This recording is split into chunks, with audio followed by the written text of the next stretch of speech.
आम्ही आज नाटक डेटला आलो. मूवी डेटला सगळेच होता. कालिदास कला मंदिरला लग्न पंचमी हे नाटक लागलं. प्रमुख भूमिकेत स्वप्नील जोशी आणि अमृता खानविलकर आणि लेखिका या मधुरिमा कुलकर्णी आहे.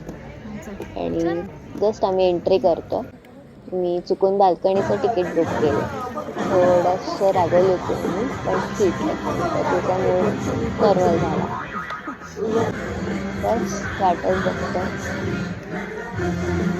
चालू झाल्यानंतर खूप दिवसांनी त्यानंतर येऊन बघतो. आणि हा खूप छान सीन आहे.